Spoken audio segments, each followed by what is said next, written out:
Kryetari i Partisë Demokratike Sali Berisha në konferencën e sotme për shtyp nga Selia Blu ka komentuar votimin në gjykatën kushtetuese për pezullimin e zëvendës kryeministres Belinda Balluku. Sipas tij, pezullimi nuk duhet të mbetej në fuqi me votat e 4 gjyqtarëve, por me një vendim unanim të 8 anëtarëve të kushtetuesës. Por gjykata u ndikua shumë politikisht.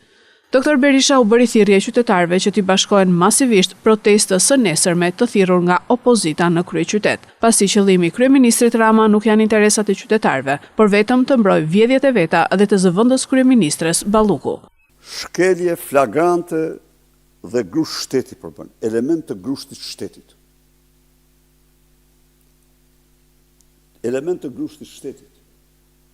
Shiko çfarë, nuk do t'i ve epitete unë atij. Ergysa Gase ka mjaftueshëm.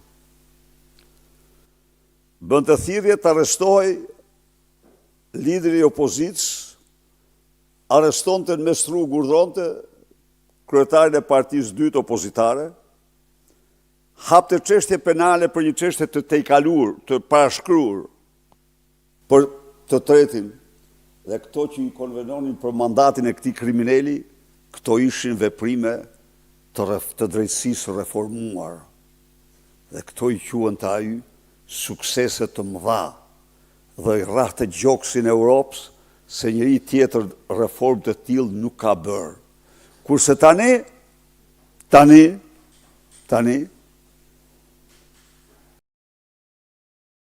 u betohet shqiptarëve për kokën e Belindës, e Lubis, se Shqipërinë e jap, Lubin nuk e jap.